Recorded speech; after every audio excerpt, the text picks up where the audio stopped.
All welcome back to SSSvini&Vanshika cooking and tips and ప్రతిరోజు లాగానే ఈరోజు కూడా సూపర్బ్ యూస్ఫుల్ టిప్స్ తో వచ్చేసానండి. ఈ టిప్స్ తోటి మన టైంని, మన శ్రమను, మన మనీని అయితే ఖచ్చితంగా సేవ్ చేసుకోవచ్చు.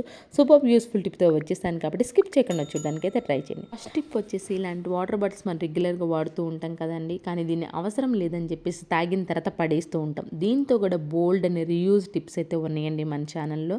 ఇది కూడా ది బెస్ట్ టిప్ అయితే అవుతుందండి. ఆ చివరలు ఏదైతే ఉందో ఆ చివరలను ఒక్కసారి కట్ చేసేసండి. ఆ చివరలను కట్ చేసుకున్న తర్వాత ఆ చివరి దానికి ఇలాంటి చిన్న చిన్న రంధ్రాలు అయితే చేసేసండి. దీన్ని దేనికి యూజ్ చేస్తాం అనుకుంటున్నాను, ది బెస్ట్ రియూజ్ టిప్ కోసం అండి. ఇది మన ప్రతి ఒక్కరికి కిచెన్లో బాగా ఉపయోగపడుతుంది.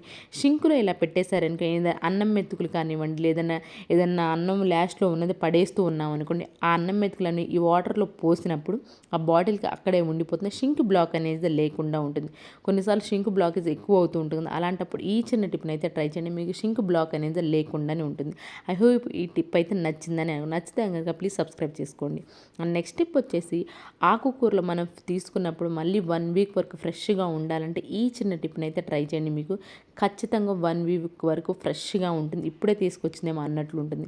ఏం లేదు, న్యూస్ పేపర్ ఉంటుంది కదండి, న్యూస్ పేపర్లో పెట్టేసి ఇలా ఫోల్డ్ చేసేసి పెట్టేసుకోండి. మీకు 1 వీక్ తర్వాత అయినా ఓపెన్ చేస్తుండే ఖచ్చితంగా ఫ్రెష్గా అయితే ఉంటుంది. ఐ హోప్ ఈ టిప్ కూడా నచ్చిందని అనుకుంటున్నానండి. ఇలాంటి టిప్స్ ట్రిక్స్ మన ఛానల్లో చాలా ఉంటాయండి. ఒకసారి ఛానల్ మీరు విజిట్ చేయండి, మీకు నచ్చితేనే సబ్స్క్రైబ్ చేసుకోండి. ప్రీవియస్ వీడియోస్లకు వెళ్ళి చూడండి, ఖచ్చితంగా నచ్చుతాయి మీకు. అండ్ నెక్స్ట్ టిప్ వచ్చేసి టమాటా ఉంటుంది కదా, టమాటా జ్యూస్ని తీసుకొని పెరుగు ఉంటుంది, పెరుగును 1 స్పూన్ కలిపేసేసుకోండి. ఇలా కలిపేసుకున్న తర్వాత దీన్ని ఫేస్ పైన అప్లై చేసి 15 మినిట్స్ తర్వాత వాష్ చేసుకొని పింపుల్స్ వలన వచ్చిన మచ్చలు కానీ ఎలాంటివి లేకుండా రెగ్యులర్గా అప్లై చేసుకోండి. మీకు ఖచ్చితమైన రిజల్ట్ ఖచ్చితంగా ఉంటుందండి. ఇది ఫేస్ పైన అప్లై చేసుకున్న తర్వాత 15 మినిట్స్ తర్వాత వాష్ చేసేసుకోండి. మీకు సూపర్బ్గా రిజల్ట్ అనేది కనిపిస్తుంది. ఐ హోప్ ఇది కూడా నచ్చిందని అనుకుంటున్నానండి. అండ్ నెక్స్ట్ టిప్ వచ్చేసి కొంతమందికి స్టిక్కర్స్ పెట్టుకున్న తర్వాత ఎలర్జీగా ఉంటుంది. కొంతమంది సెన్సిటివ్ స్కిన్ వాళ్ళకైతే పడదు కదా, అలాంటప్పుడు ఈ చిన్న టిప్ని అయితే ట్రై చేయండి.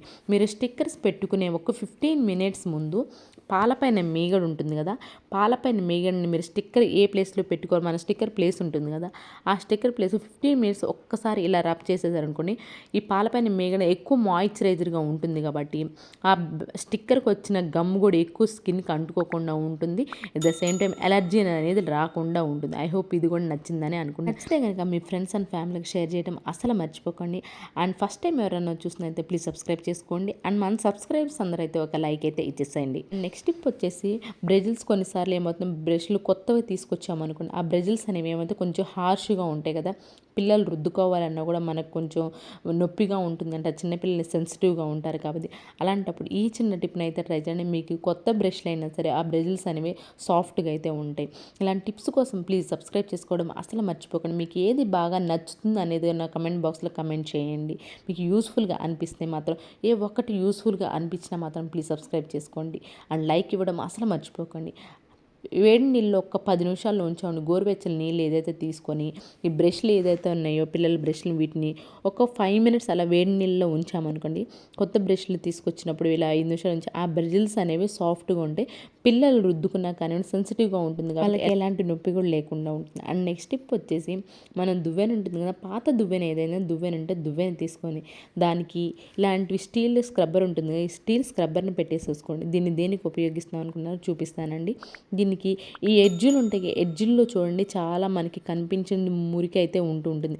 ఎట్ ద సేమ్ టైం ఇలాంటి లోపల ఇది స్టెయినర్ ఉంటుంది కదా, దీనికి కూడా ఎడ్జ్ లోపల ఆ చిన్న సర్కిల్ ఉంటుంది కదా, ఆ సర్కిల్లో కూడా కొంచెం ఎక్కువ మట్టి మురికి పడుతూ ఉంటుంది. అలాంటప్పుడు ఎంత మనం క్లీన్ చేసినా కానీ పోనిపోదు. అలాంటప్పుడు ఈ చిన్న టిప్ని అయితే ట్రై చేయండి. పాత దువ్వెన ఏదైనా మన ఇంట్లో ఉందనుకోండి, ఆ పాత దువ్వెనతోటి బ్రష్ అది స్క్రబ్బర్ పెట్టేసేసి రుద్దేసేయండి. మీకు ఎలాంటి చిన్న చిన్న మురికి ఉన్నాయి ఈజీగా అయితే వస్తుంది. ఐ హోప్ ఈ టిప్ అయితే నచ్చిందని అనుకుంటున్నానండి. నచ్చితే కనుక యూజ్ చేసుకోండి. ఎవరికైనా యూస్ఫుల్గా అనిపిస్తే మాత్రం మీకు మీ ఫ్రెండ్స్ అండ్ ఫ్యామిలీకి కూడా షేర్ చేయండి. నెక్స్ట్ వచ్చేసి సేమ్ మనం పాత దువ్వెని తీసుకొని సాక్స్ అయితే వేసేసేయండి. దీన్ని కూడా ది బెస్ట్ టిప్ అయితే ఖచ్చితంగా ఉంటుందండి. హార్పిక్ ఉంటుంది, హార్పిక్ కొంచెం అంటే కొంచెం సాక్స్ పైన వేసేసుకోండి. దీన్ని దేనికి యూజ్ చేస్తాం అనుకున్నా చూపిస్తాను చూడండి. మన గోళ్ళ చివర్లో అయితే ఖచ్చితంగా ఇలాంటి మరకలు ఉంటూనే ఉంటాయి. ఎంత క్లీన్ చేసినా కానివ్వండి పోనే పోవు. అలాంటప్పుడు మనం ముందుగానే వేసుకున్న హార్పిక్ వేసుకున్నాం కదా, దాంతో నీట్గా క్లీన్ అయిపోతున్నాం. మీరు బిఫోర్ ఆఫ్టర్ ఒకసారి అబ్జర్వ్ చేయండి, మీకు ఖచ్చితమైన రిజల్ట్ అయితే సూపర్బ్ రిజల్ట్ అయితే ఉంటుందండి. ఇవేనండి ఈరోజు టిప్స్ ట్రిక్స్. మీకు యూస్ఫుల్గా అనిపిస్తే మీ ఫ్రెండ్స్ అండ్ ఫ్యామిలీకి షేర్ చేయడం అసలు మర్చిపో. ఫర్దర్ నోటిఫికేషన్ పక్కన ఉన్న బెల్ సింబల్ అయితే యాక్టివేషన్లో ఉంచి ఇప్పటి వీడియోలో మంచి మంచి టిప్స్ అయితే మళ్ళీ మీ ముందుకు వస్తాను. అంతవరకు మీరు హ్యాపీగా ఉండాలని హార్ట్ఫుల్గా అయితే కోరుకున్నాను. Thank you so much for your watching.